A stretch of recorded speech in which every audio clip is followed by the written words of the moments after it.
found in DeKalb, Illinois. Upon questioning, he admitted to being Walter Collins. We then made arrangements for him to be transported back to California. Where Mrs. Collins told you the boy was not her son. Yes, she denied his identity in spite of all the evidence pointing to the contrary. But as subsequent events have demonstrated, she was correct. So, what prompted you to send her for psychological evaluation? Whether or not this was in fact the correct boy was not relevant to my decision.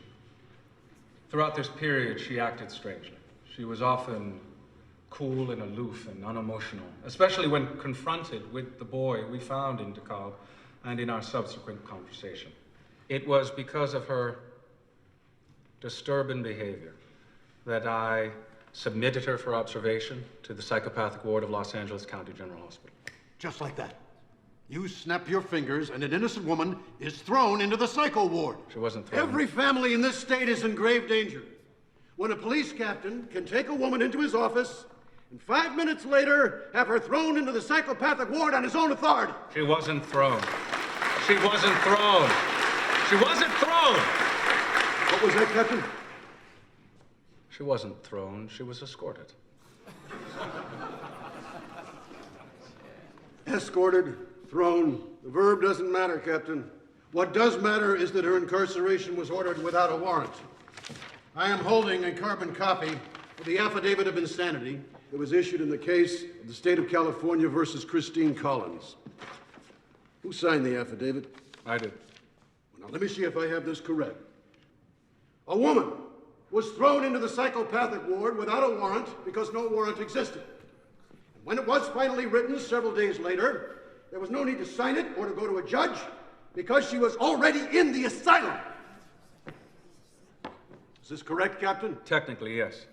Extraordinary steps were necessary because we were dealing with an extraordinary situation. Now, is it our fault that we were being deceived by a boy who claimed to be Walter Collins? No.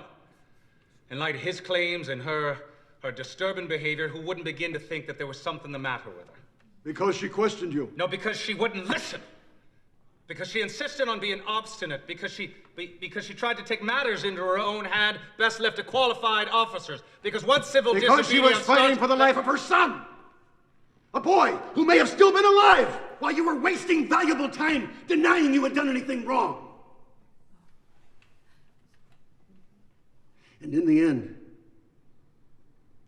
that's what happened, isn't it?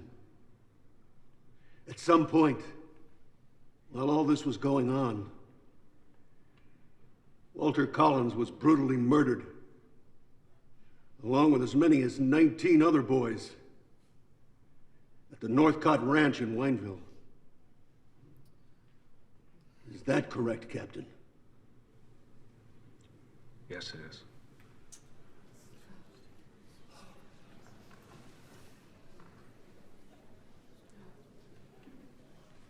No further questions.